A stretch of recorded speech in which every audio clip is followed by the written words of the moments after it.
Well, I guess for the first time, I'm absolutely thrilled I'm not in the House of Representatives. I can say that.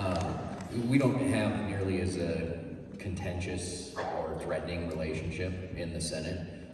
It's just not there, and maybe it's because there are fewer of us there, so there are less bridges that leadership thinks that they can burn. I don't know, but from the first day, I've always taken the stance that regardless of what the kind of the organizational structure is down there in the legislature, we are all represented by the people that we represent to go down and do parts of the same job. Nobody, no matter how long they've been there, no matter what position they have in the organization there, nobody's better than anybody else down there. Because everybody has the same basic level of authority to do what needs to be done. Some people try to hold on and gain more power, and it sounds like in the House primarily. But I know similar things happen in the Senate, but they certainly tend to go, at least in my experience, without the threat along with it. And so I think that's an important thing. But I think that, you know, for me personally, I've spent the last 2 years really kind of pushing leadership to do more things that the people are talking about. You know, it's kind of back to the grocery tax credit issue. It's if this is what the people want, and we know it's not going to be financially catastrophic to the state of Idaho, why would we not just do it?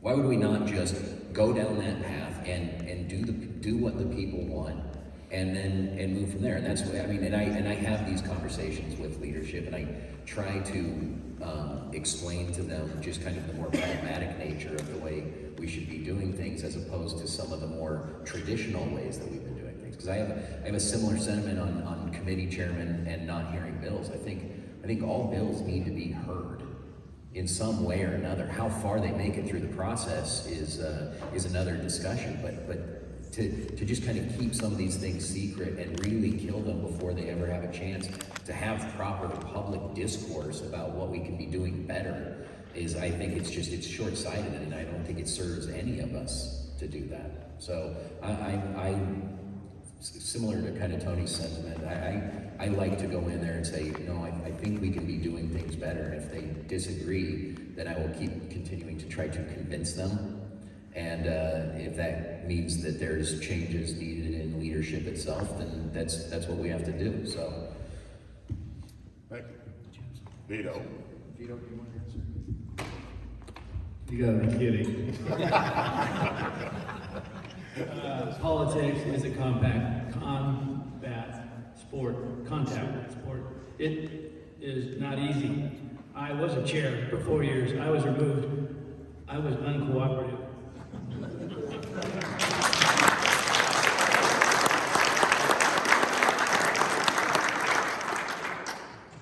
Politics is power. We're talking power.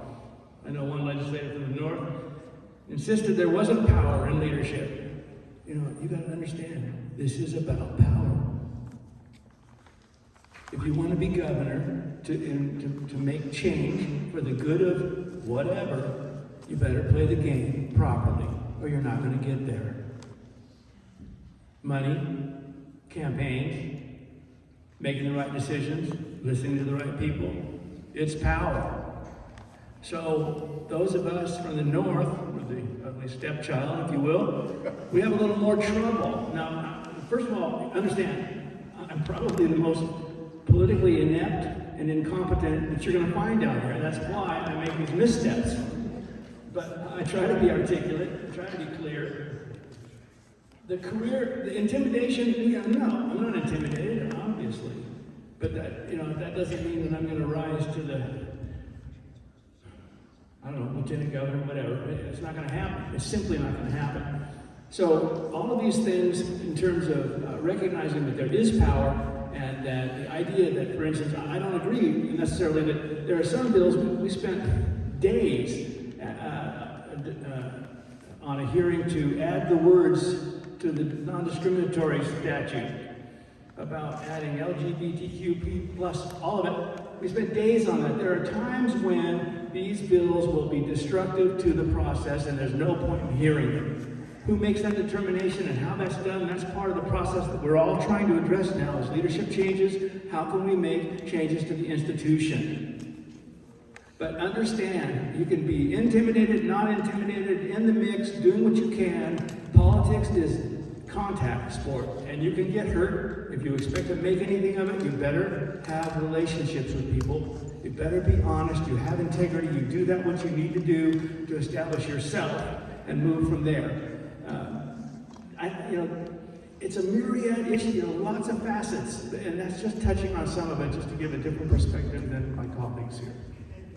And hang on to the phone. Oh, go ahead. I have a little bit of interesting.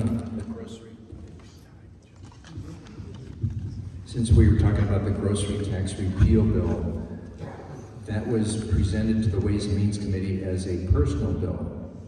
Now, what most people on the floor may not have recognized at the beginning was that that was a bill that was presented to the Tax and Revenue Committee as a legitimate bill and didn't go directly to a personal bill. The chairman of that committee refused to even have it heard as a routing slip, so it didn't even get a bill number. And here's where I have an issue with the whole legislative process that I've had an issue with for 4 years now. If you run a business or you run a family budget, what you do is you look at your income and you look at your expenses. And you list, income is fixed, usually you can't change that. And on your expenses, you go from the most important things, food, shelter, clothing, education, transportation, and then you go on down the list. And when you match those figures, the income versus the expenses, you finally get to a point where you say, I can't afford anymore. Now, if you're missing some of the very important things that you have to have, like rent or mortgage payments, you might have to go into debt. You might not want to do that. Here in the state of Idaho, we are a balanced budget state. We cannot go into debt. So the point I'm making is, and the same thing happens on the business side. Your income must match your expenses. In the legislature, especially in the House, I don't know what it's like on the Senate side, we are presented in committees with certain ideas and certain expenditures. I mean, most everything that gets discussed has a cost to it. We get presented random acts, random bills that are not in any way prioritized as far as importance or expenditure, and we're forced to make decisions in the committee to vote it to the floor or not. Now, in the particular case of the grocery repeal bill, grocery tax repeal bill, it was presented to the committeemen. The chairman had his own pet bill that he wanted to pass first and absolutely refused to hear the grocery tax repeal bill.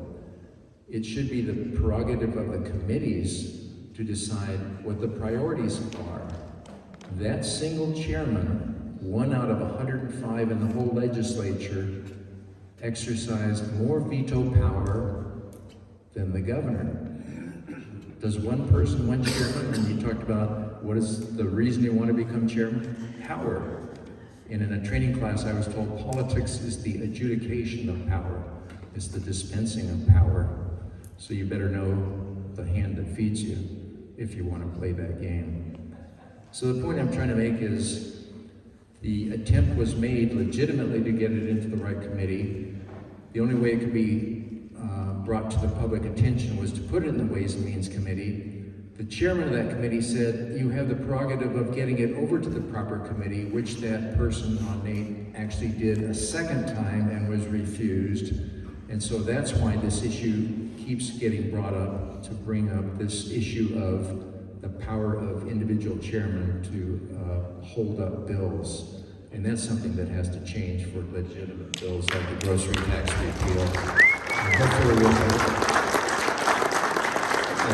Hopefully with new leadership next year, we might have a questionnaire similar to what the KCRCC, the Kootenai County Republican Central Committee, is doing, vetting candidates. We might be able to vet candidates for leadership and say, how do you feel about these certain issues? Give us your answers instead of your 30-second elevator speech before we vote you into a position of leadership.